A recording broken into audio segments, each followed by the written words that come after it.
Today is January 20th. Welcome to Big Book Daily. My name is Rob. I am an alcoholic and your friend here in the lifeboat of recovery. It's a thrill to be with you here today as we journey through the Big Book of Alcoholics Anonymous and the 12 Steps and 12 Traditions. As always, I don't speak on behalf of AA or any other sect or denomination or anything like that. I am just a guy. Obviously, I'm not a professional narrator or anything like that. I'm sure you can tell.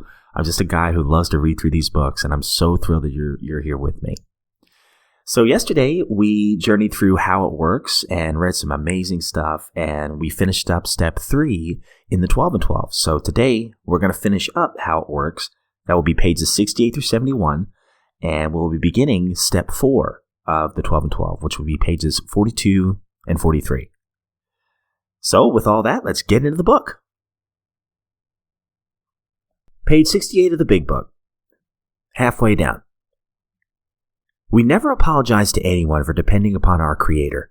We can laugh at those who think spirituality the way of weakness. Paradoxically, it is the way of strength. The verdict of the ages is that faith means courage. All men of faith have courage. They trust their God. We never apologize for God.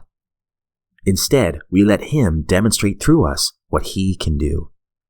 We ask Him to remove our fear and direct our attention to what He would have us be. At once, we commence to outgrow fear.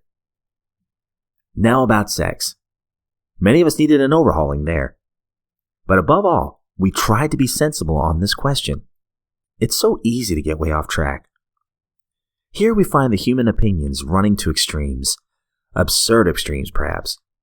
One set of voices cry that sex is lust of our lower nature, a base necessity of procreation. Then we had the voices who cry for sex and more sex, who bewail the institution of marriage, who think that most of the troubles of the race are traceable to sex causes. They think that we do not have enough of it, or that it isn't the right kind. They see its significance everywhere. One school would allow man no flavor for his fare, and the other would have us all on a straight pepper diet. We want to stay out of this controversy. We do not want to be the arbiter of anyone's sex conduct. We all have sex problems. We'd hardly be human if we didn't. What can we do about them? We reviewed our own conduct over the years past. Where had we been selfish, dishonest, or inconsiderate? Whom had we hurt? Did we unjustifiably arouse jealousy, suspicion, or bitterness? Where were we at fault? What should we have done instead? We got this all down on paper and looked at it. In the same way, we tried to shape a sane and sound ideal for our future sex life. We subjected each relation to this test. Was it selfish or not? We asked God to mold our ideals and help us to live up to them. We remembered always that our sex powers were God-given and therefore good, not to be used lightly or selfishly, nor to be despised and loathed. Whatever our ideals turn out to be, we must be willing to grow toward it. We must be willing to make amends where we have done harm, provided that we do not bring about still more harm in doing so. In other words, we treat sex as we would any other problem. In meditation, we ask God what we should do about each specific matter. The right answer will come if we want it. God alone can judge our sex situation. Counsel with another person is often desirable, but we let God be the final judge. We realize that some people are as fanatical about sex as others are loose. We avoid hysterical thinking or advice. Suppose we fall short on the chosen ideal and stumble. Does this mean that we are going to get drunk? Some people tell us so. But this is only a half-truth. It depends on us and our motives. If we are sorry for what we have done and have the honest desire to let God take us to better things, we believe that we will be forgiven and will have learned our lesson. If we're not sorry and our conduct continues to harm others, we are quite sure to drink. We are not theorizing. These are facts out of our own experience. To sum up about sex, we earnestly pray for the right ideal, for guidance in each questionable situation, for sanity, and for the strength to do the right thing. If sex is very troublesome, we throw ourselves the harder into helping others. We think of their needs and work for them. This takes us out of ourselves. It quiets that imperious urge, when to yield would mean heartache. If we have been thorough about our personal inventory, we've written down a lot. We have listed and analyzed our resentments. We have begun to comprehend their futility and their fatality. We have commenced to see their terrible destructiveness. We have begun to learn tolerance, patience, and goodwill toward all men, even our enemies, for we look on them as sick people. We've listed the people that we have hurt by our conduct, and are willing to straighten out the past if we can.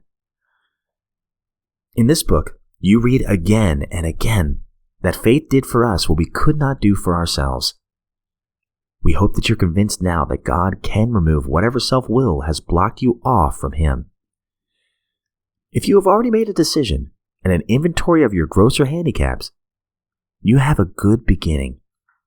That being so, you have swallowed and digested some big chunks of truth about yourself.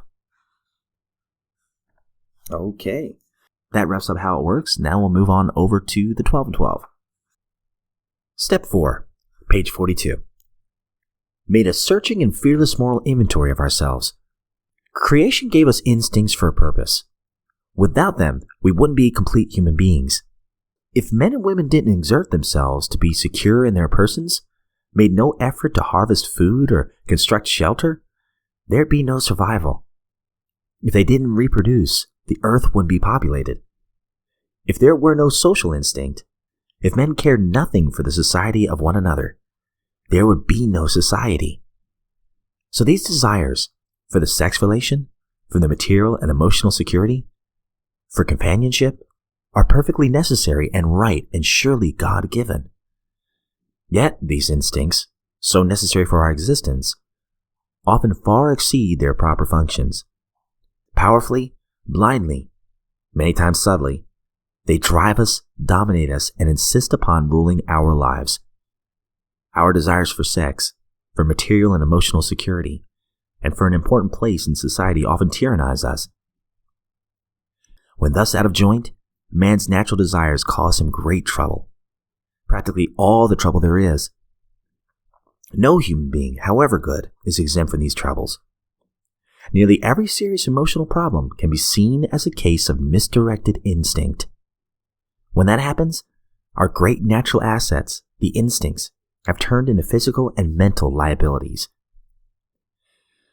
Step 4 is our rigorous and painstaking effort to discover what these liabilities in each of us have been and are.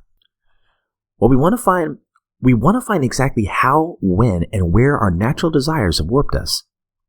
We wish to look squarely at the unhappiness this caused others and ourselves. By discovering what our emotional deformities are, we can move toward their correction. Without a willing and persistent effort to do this, there can be little sobriety or contentment for us. Without a searching and fearless moral inventory, most of us found that faith which really works in daily living is still out of reach. Before tackling the inventory problem in detail, let's have a closer look at what the basic problem is. Simple examples like the following take on a world of meaning when we think about them. Suppose a person places sex desire ahead of everything else. In such a case, this imperious urge can destroy his chances for material and emotional security as well as his standing in the community. Another may develop such an obsession for financial security that he wants to do nothing but hoard money. Going to the extreme, he can become a miser or even a recluse who denies himself both family and friends.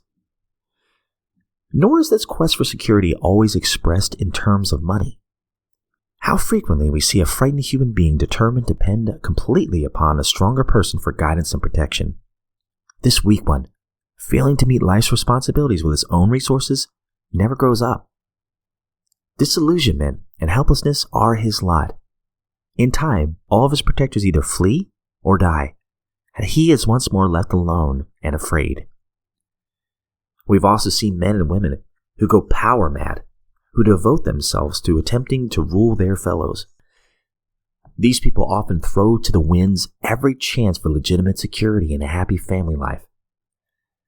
Whenever a human being becomes a battleground for the instincts, there can be no peace. All right, that wraps up today's reading, guys. I love that there's a breakdown of the instincts. And a lot of times, that's where we get in trouble, is when our instincts go to an extreme and drive all of our behaviors. Real quickly, I love on page 70 of the Big Book. First of all, this book doesn't shirk from any kind of defect whatsoever. It gets right into those heated topics like sex. And I love what it says toward the end of that chapter, page 70. To sum up about sex, we earnestly pray for the right ideal, for guidance in each questionable situation, for sanity, and for the strength to do the right thing. I love this part here. This is the one that stood out to me. If sex is very troublesome, we throw ourselves the harder into helping others. We think their needs and work for them. This takes us out of ourselves. Honestly, if we just replace the word sex with any other of the 7 deadly sins, or whatever you want to call them, any other defect that we might wrestle with or instinct that's gone to the extreme, if we just replace that word with anything else, here's a great solution. We throw ourselves the harder into helping other people. We think about them instead of ourselves and take ourselves out of ourselves. It's amazing, like when we put others first, at least in my experience, when I put others first, when I'm getting in my head or insecure or a little depressed, when I start to see, hey, how can I help somebody else? Maybe reach out to a friend I haven't talked to in a while. Oh man, it really does help. And it gets me out of my own negative thinking. I'm acting my way into the right thinking. And God kind of works through that for me and changes my whole mindset. And speaking of God, this is on page 68. We never apologize for God. Instead, we let Him demonstrate through us what He can do. We ask Him to remove our fear and direct our attention to what He would have us to be. At once, we commence to outgrow fear. When I work the 12 steps, and I have to continue to do that, the fear does go away. And that's part of the promises that come up a little bit later in this book. Can I pick up that fear and that self-will again? Absolutely. That's why this is a continual journey for me. I completely agree, and I've experienced what 68 is saying. That's the great thing. For me, doing the 12 steps is a lot more than not drinking. It was dealing with the root causes and getting rid of the insecurities and fears, giving them over to my higher power. And I believe He's taken many of those. So again, it's just a great reminder on page 68 that we just ask Him to remove our fear, to direct our attention to what He would have us to be. For me, that's a great daily, if not minute-by-minute reminder. God, direct my attention to what You would have me to be. All right, guys, that's all I have for today. It is an honor and a privilege to be here in this lifeboat of recovery with you as we journey through these books. And I hope you all have a wonderful day. And we will see you back here tomorrow.